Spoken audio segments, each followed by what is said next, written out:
यमदूत और स्वर्गदूत।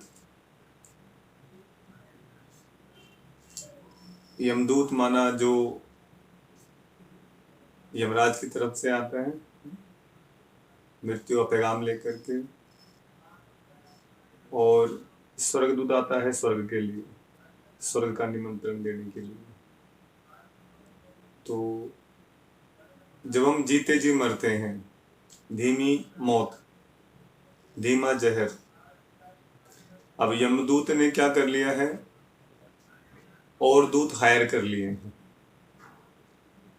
अब वो बड़े, जैसे डिजिटल इंडिया हो गया है, तो ऐसे ही जो है यमदूत ने भी अपना व्यापार फैला दिया है।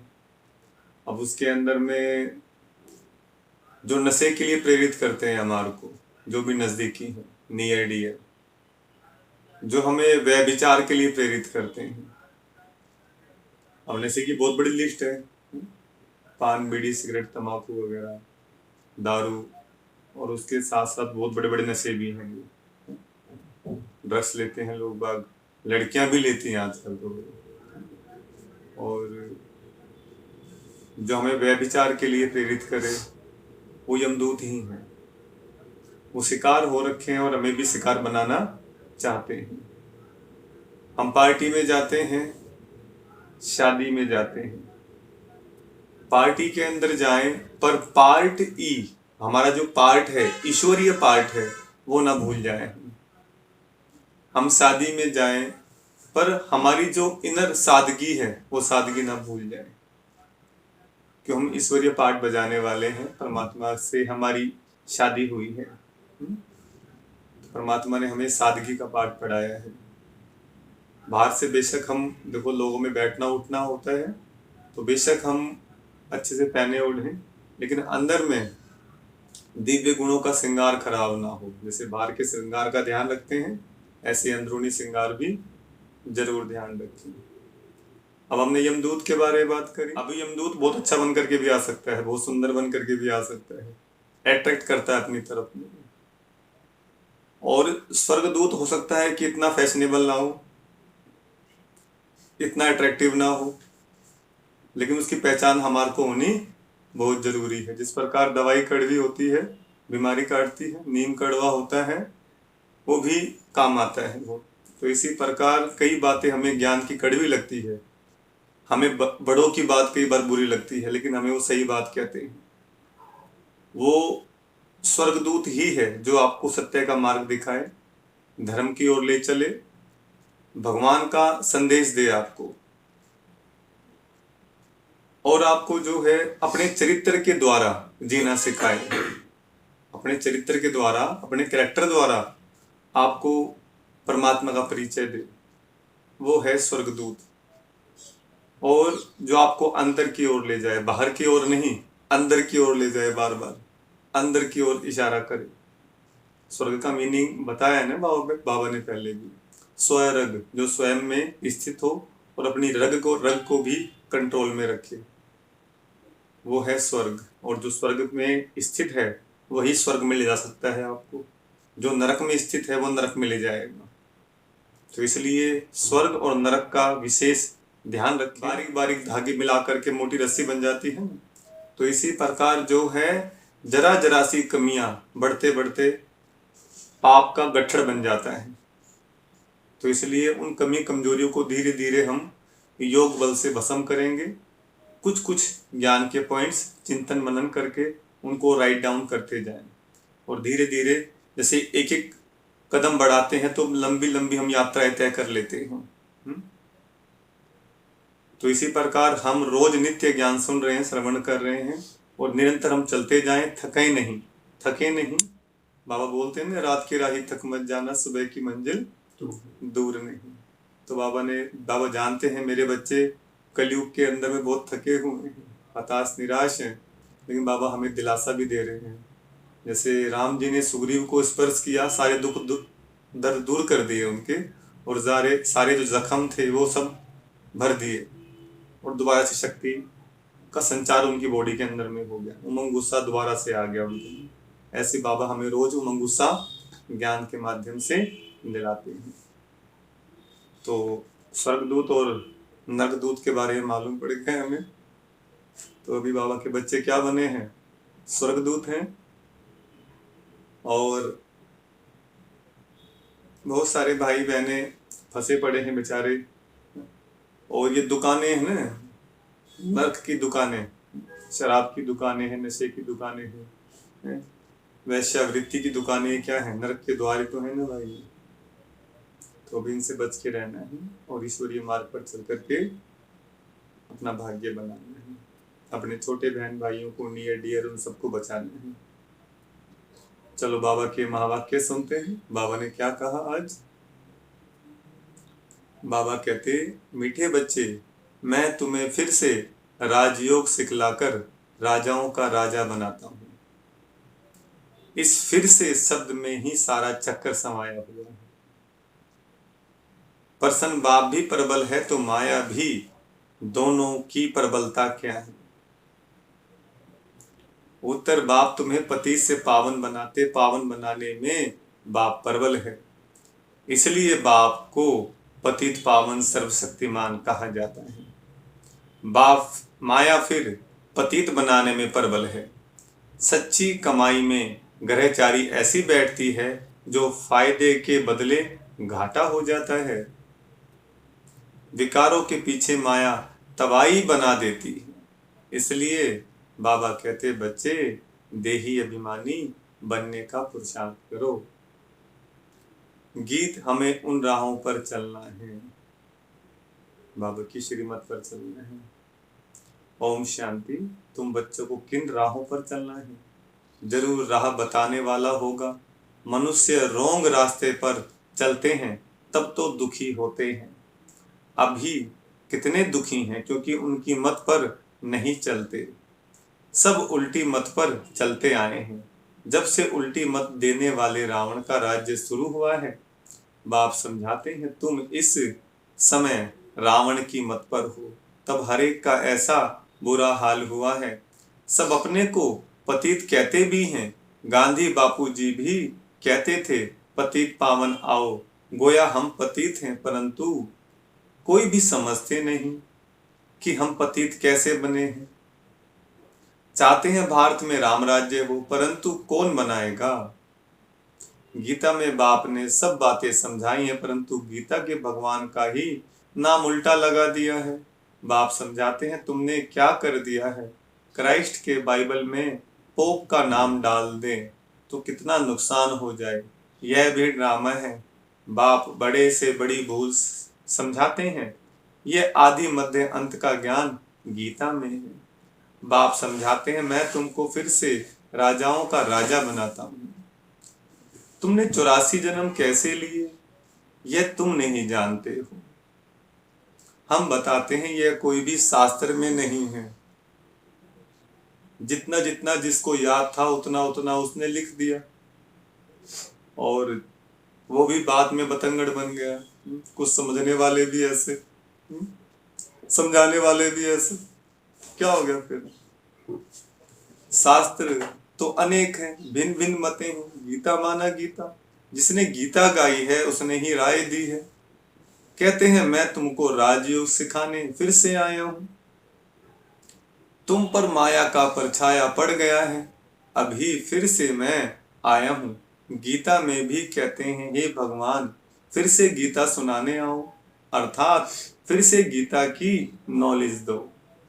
गीता में ही यह बात है कि आसुरी सृष्टि का विनाश और देवी सृष्टि की स्थापना फिर से होती है। फिर जरूर कहेंगे गुरु नानक फिर से आएगा अपने समय पर। चित्र भी दिखाते हैं, श्री कृष्ण भी फिर से वही मोर मुकुट वाला होगा। तो यह सब राज गीता में है, परंतु भगवान को बदल दिया है। हम ऐसे नहीं कहते कि गीता को नहीं मानते, परंतु उसमें जो यह उल्टा नाम मनुष्यों ने डाल दिया है उसको बाप आकर के सीधा करके समझाते हैं। यह भी समझाते हैं, हर एक आत्मा में अपना अपना पार्ट है, नुंदा हुआ है। सब एक समान नहीं हो सकते।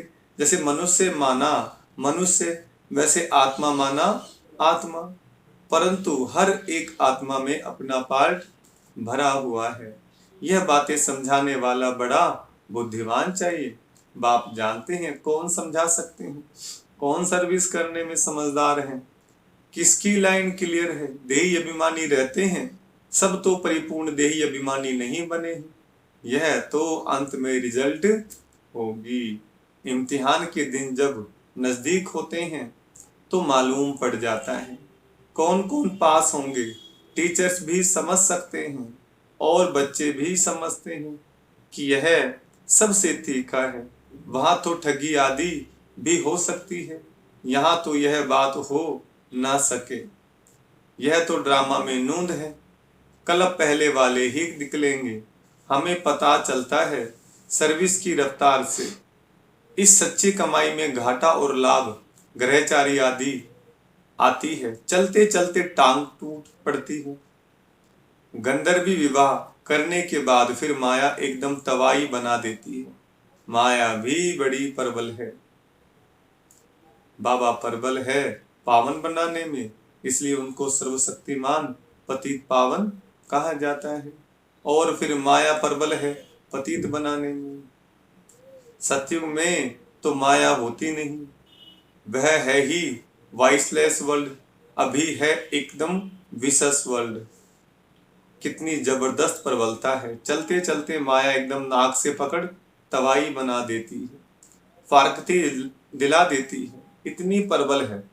भले सर्वशक्तिमान परमपिता परमात्मा को कहते हैं, परंतु माया भी कम नहीं। आधा कल्प उनका राज्य चलता है, यह कोई थोड़े ही जानते हैं। दिन और रात आधा आधा होता है, ब्रह्मा का दिन ब्रह्मा की रात। फिर भी सत्युग को लाखों वर्ष, कलयुग को कितने वर्ष दे देते हैं। अभी बाप समझाते हैं तो समझ में आता है यह तो बिल्कुल राइट है।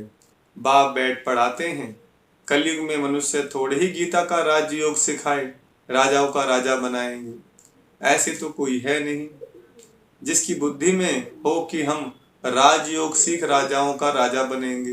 वो गीता पाठशालाएं तो अनेक हैं, परंतु कोई राजयोग सीख राजाओं का राजा व रानी बन नहीं सकते। कोई भी एम ऑब्जेक्ट राजाई पाने का नहीं है।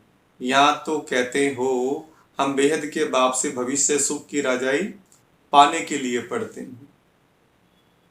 पहले पहले तो अलग पर समझाना है, गीता पर ही सारा मदार है। मनुष्यों को कैसे पता पड़े सृष्टि चक्र कैसे फिरता है, हम कहाँ से आए हैं, फिर कहाँ जाना है।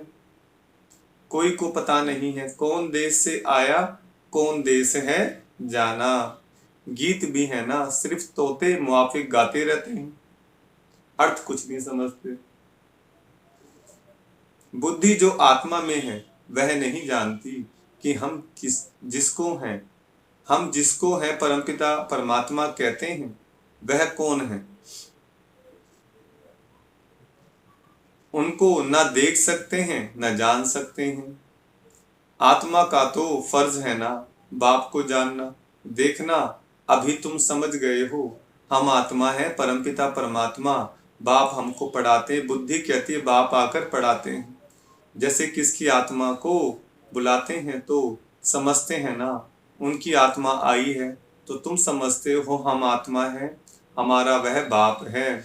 बाप से जरूर वर्षा मिलना चाहिए।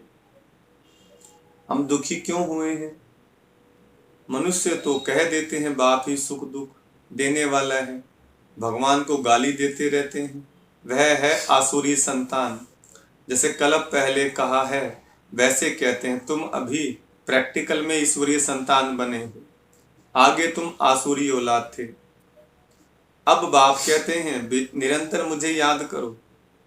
किसको भी यह दो अक्षर समझाना बहुत सहज है।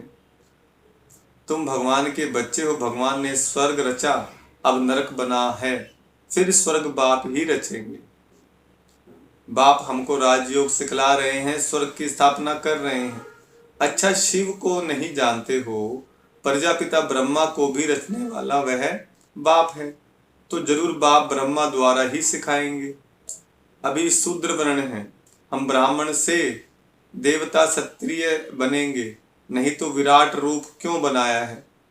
चित्र ठीक है परंतु समझ नहीं सकते।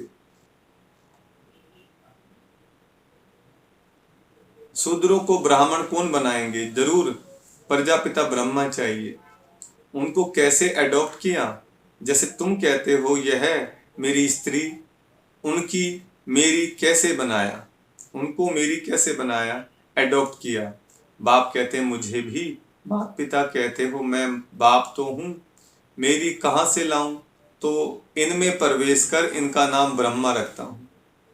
स्त्री एडॉप्ट की जाती है, जैसे लौकिक बाप स्त्री को एडॉप्ट कर कुख वंशावली रचते हैं, बाबा ने फिर इनमें प्रवेश कर इनको एडॉप्ट कर इनके मुख द्वारा मुख वंशावली बनाई है। तुम कहते हो हम ब्राह्मण ब्राह्मणियां हैं, जरूर इनका ही नाम ब्रह्मा है। ब्रह्मा किसका बच्चा? शिव बाबा का। इनको किसने एडॉप्ट किया? बेहद के बाप ने। दृष्टांत बड़ा अच्छा है, परंतु जिसकी बुद्धि में बैठा होगा वह समझा सकेंगे, बुद्धि में नहीं होगा तो उनको समझाने आएगा ही नहीं। लौकिक और पारलौकिक बाप तो है ना, वह भी स्त्री को एडॉप्ट कर मेरी कहते हैं, यह फिर इनमें प्रवेश कर एडॉप्ट करते हैं। खुद कहते हैं मुझ निराकार को इनका आधार लेना है। आधार लेना पड़ता है तो नाम भी बदली करता हूँ। एक ही टाइम कितनों के नाम रखे, नाम की लिस्ट भी तुम्हारे पास होनी चाहिए। प्रदर्शनी में नाम की लिस्ट भी दिखानी चाहिए। बाबा ने कैसे एक ही समय नाम रखे? बाबा ने हमको अपना बनाया तो नाम बदलाया। उनको भृगु ऋषि कहते हैं। भृगु ऋषि जन्म पत्री तो भगवान के पास ही है, वंडरफुल नाम है। अब सभी तो हैं नहीं, कोई तो आश्चर्यवंत भागंती हो गए, आज है कल नहीं है। नंबर 1 दुश्मन है काम। यह काम विकार बहुत तंग करता है, उस पर जीत पानी है। ग्रस्त व्यवहार में इकट्ठे रहकर उन पर जीत पानी है। यह है प्रतिज्ञा, अपनी वृत्ति देखनी है, कर्मेंद्रियों से विक्रम नहीं करना है। तूफान तो सबको आते हैं, इसमें डरना नहीं है। बाबा से बहुत बच्चे पूछते हैं यह धंधा करें व नहीं करें। बाबा लिखते हैं मैं कोई तुम्हारे धंधे आदि को देखने आया हूं क्या? मैं तो टीचर हूं पढ़ाने के लिए।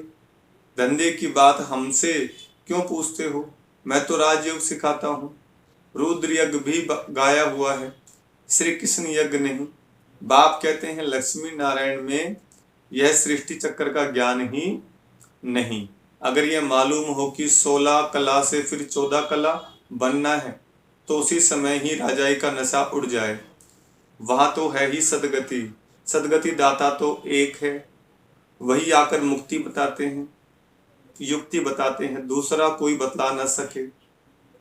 पहले पहले यह बात उठाओ कि किसने कहा है काम महाशत्रु है। यह भी गाते हैं विशेष वर्ल्ड और वॉइसलेस वर्ल्ड। भारत में ही रावण को जलाते रहते हैं, सतयुग में थोड़े ही जलाएंगे। अगर यह कहते हैं कि अनादि है, सतयुग में भी था, फिर तो सब जगह दुखी दुख होगा। फिर स्वर्ग कैसे रचेंगे? यह बातें समझानी है। हर एक की रफ्तार अपनी है, पता लग जाता है कौन अच्छी रफ्तार वाला है। संपूर्ण तो कोई बने नहीं है। बाकी हाँ सतो रजो तमो तो होते ही हैं। बुद्धि हर एक की अलग अलग है। जो श्रीमत पर नहीं चलते हैं वह है तमो प्रधान बुद्धि। अपने को इंश्योर नहीं करेंगे तो भविष्य 21 जन्मों के लिए कैसे मिलेगा? मरना तो है ही, तो क्यों ना इंश्योर कर देना चाहिए। सब कुछ उनका है तो वारिस भी वह करेंगे। सब कुछ उनका है तो परवरिश भी वही करेंगे। भले कोई सब कुछ देते हैं परंतु सर्विस नहीं करते, जो दिया वह खाते रहते हैं, तो बाकी जमा क्या होगा? देखो जो कमाई करने का समय क्या दिखाते हैं, जवानी में दिखाते हैं कमाते हुए, तो धीरे धीरे शरीर बूढ़ा हो जाता है तो फिर क्या करते हैं? क्या खाते हैं, रिटायर हो जाते हैं। तो बाबा कहते हैं अभी जो कमाना है कमा लीजिए, फिर सतयुग त्रेता में ये कमाई चलेगी, ये कमाई करने का समय है। इसी प्रकार जवानी के अंदर अगर हमने अपनी पवित्रता को बचा के रखा, ज्ञान मूल्य देवी गुणों को हमने धारण किया, तो बुढ़ापे के अंदर बुढ़ापा फील नहीं होगा। एहसास नहीं होगा कहते घुटने में ग्रीस खत्म हो गई या कमर दर्द है या तरह तरह के रोग लग रहे हैं, तो हमें खाने पीने पे भी नियम संयम रखना पड़ेगा अपने, है ना? और इन चीज़ों को विशेष रूप से ध्यान रखना पड़ेगा। हमें पकड़ने, जैसे बच्चे को पकड़ने की आदत होती है, कोई भी चीज़ देखेगा उसकी तरफ भागेगा, पकड़ लेगा उसको। ऐसे ही हमारा मन बच्चा है, आंखों से जो जो चीज़ देखते हैं उसको ग्रहण कर लेते हैं, जो देखा मुंह में डाल लिया, तो मुंह में भी जो आता है खाते रहते हैं ऐसे ही। कानों में जो आया सुन लिया उसको, है ना? अच्छा है बुरा है जो भी, जो मन में आया वो सोच रहे हैं, नहीं ऐसा नहीं। तो इसलिए ये पाबंदी चाहिए इसके ऊपर में, तभी जाकर के जो अंदर जाएगा वही आउटपुट होगा, जो इनपुट वही आउटपुट, जो अंदर जाएगा वही निकल के बाहर आएगा। तो अब हमें क्या देना है, इस पर ध्यान देना है कि ऐसी सब कुछ नहीं देख लेना है, ऐसे सब कुछ नहीं सुन लेना है, ऐसे सब कुछ नहीं खा लेना है, बड़ी नियम मर्यादा के साथ में चलना है। बाबा कहते हैं तो बाकी जमा क्या होगा अगर खाते रहेंगे तो? कुछ भी नहीं, सर्विस का सबूत चाहिए। देखा जाता है कौन पंडे बन जाते हैं, नए बीके भी आपस में सेंटर चलाते हैं, उनको भी आफरीन दी जाती है। यह नॉलेज तो बड़ी सहज है, वानप्रस्थ अवस्था वालों को जाकर समझाओ। वानप्रस्थ अवस्था कब होती है? बाप भी गाइड बन सबको ले जाएंगे। तुम तो जानते हो बाप ही कालों का काल है। हम तो खुशी से बाबा के साथ इकट्ठे जाना चाहते हैं। पहले पहले तो मुख्य बात यह उठाओ, गीता का भगवान कौन है? जिसने रचना रची। लक्ष्मी नारायण को राजयोग किसने सिखाया? उनकी भी राजधानी स्थापन हो रही है, और कोई राजधानी स्थापन करने आते नहीं, बाप ही राजधानी स्थापन करने आते हैं। सब पतितों को पावन बनाते हैं, यह है विशेश्वर। इसलिए भगवान का नाम क्या रखा? पाप कटेश्वर, पाप काटने वाला ईश्वर। शिवलिंग दिखाया वहां पर, मुक्त ईश्वर, मुक्ति देने वाला ईश्वर, वहां भी शिवलिंग दिखाया। अमरनाथ, जब संसार में सभी मनुष्य मर रहे होते हैं, अपने आप को शरीर समझ रहे होते हैं, विषय विकारों में फंसे हुए होते हैं, तो भगवान आत्मा का ज्ञान देते हैं। तुम पवित्र आत्मा हो, तुम शुद्ध आत्मा हो, ज्ञान अमृत पिलाते हैं, तो अमर बनाते हैं, इसलिए अमरनाथ कहलाते हैं। पशुपति नाथ, जब कलयुग के अंदर सभी मनुष्य सकल से तो मनुष्य, पर अकल से क्या बन गए? पशु बन गए। तो भगवान आकर पशुओं की बलि मांगते हैं कि अपने पशु वृत्ति की बलि दो, अपने भीतर के जानवर की बलि दो। इसलिए उनको पशुपति नाथ कहा जाता है, क्योंकि उनको मालूम पड़ता है कि संसार में मैंने क्या मांगा था और लोग क्या देने लगे। मैंने तुम्हारे भीतर के पशुओं की बलि मांगी थी, तुम्हारे पशु स्वभाव की बलि मांगी थी, और तुम बाहर के पशुओं की बलि देने लगे। तो अभी मनुष्य पशु योनि में आ गया है। बाबा आकर के पशु योनि से मुक्ति दिलाते हैं हमारे को। तो बाबा कहते हैं देखो, जो श्रीमत पर चलने वाले होंगे उनकी बुद्धि में ही यह बातें बैठ सकती हैं। अच्छा, मीठे मीठे सिकलदे बच्चों प्रति माता पिता बाप दादा का याद प्यार, गुड मॉर्निंग। रूहानी बाप की रूहानी बच्चों को नमस्ते। हम रूहानी बच्चों की रूहानी बाप दादा को याद प्यार, गुड मॉर्निंग और नमस्ते। धारणा के लिए मुख्य सार। पहला पॉइंट, बुद्धि की लाइन सदा क्लियर रहे, इसके लिए देही अभिमानी रहना है। सच्ची कमाई में माया किसी प्रकार से घाटा न डाल दे, यह संभाल करनी है। दूसरा, कर्मेंद्रियों से कोई भी विक्रम नहीं करना है। इंश्योर करने के बाद सर्विस भी जरूर करनी है। वरदान, माया को दुश्मन के बजाय पाठ पढ़ाने वाली सहयोगी समझ, एक रस रहने वाले माया जीत भव। वरदान का विस्तार, माया आती है आपको पाठ पढ़ाने के लिए, इसलिए घबराओ नहीं, पाठ पढ़ लो। कभी सहनशीलता का पाठ, कभी शांत स्वरूप बनने का पाठ पक्का कराने के लिए ही माया आती है। इसलिए माया को दुश्मन के बजाय अपना सहयोगी समझो, तो घबराहट में हार नहीं खाएंगे। पाठ पक्का करके अंगद के समान अचल बन जाएंगे। कभी भी कमजोर बन माया का आह्वान नहीं करो तो वह विदाई ले लेगी। स्लोगन, हर संकल्प में दृढ़ता की महानता हो तो सफलता मिलती रहेगी। अच्छा, ओम शांति।